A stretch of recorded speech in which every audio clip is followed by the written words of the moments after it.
पश्चिम बंगाल येथे भारतीय जनता पार्टीच्या ऐतिहासिक विजयानंतर तिकडे शपथविधी पूर्ण होत आहे, तर नागपुरामध्ये झालमुरी महोत्सव हा विष्णूजी की रसोई येथे संपन्न होत आहे। आपल्या सोबत स्वतः ऑनर आहे, त्यांच्याशी बोलूया। मला सांगा, आपण झालमुरी महोत्सवाचं आयोजन केलं आहे, काय त्या नेमकं त्यामागचं कारण आहे? कारण हेच आहे की 15 वर्षांनंतर ही परिस्थिती पश्चिम बंगालमध्ये आलेली आहे आणि तिथे सरकार आपलं बसतं आहे।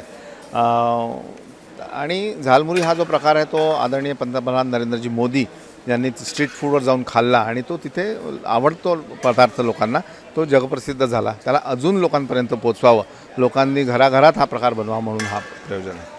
नागपुरामध्ये कच्चा चिवडा, महाराष्ट्रामध्ये एकंदरीत कच्चा चिवडा प्रसिद्ध आहे आणि झालमुरी ही जी आहे पश्चिम बंगालची डिश आहे।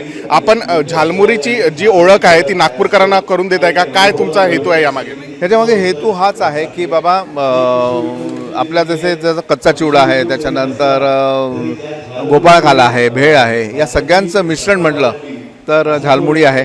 जवळपास 14 प्रकारचे आयटम्स याच्यामध्ये आहे आणि याच्यामध्ये कॅल्शियम, पोटॅशियम, विटॅमिन, आयरन सगळं आपल्याला मिळतं आणि फायबरसुद्धा मिळतं। तर हा प्रसाद हा प्रकार लोकांनी खावा अशी इच्छा आहे मला।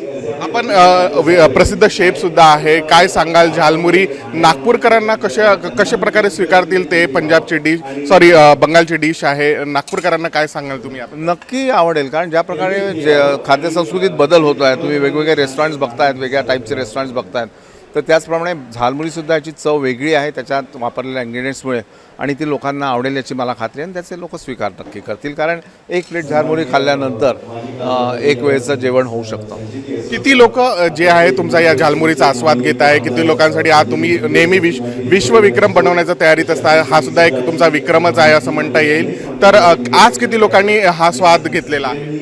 हा तसा विश्वविक्रम नाही, आपण ह्याचा स्वाद जो आहे जवळपास 2,500-3,000 हजार लोक घेतील याचा अंदाज आहे।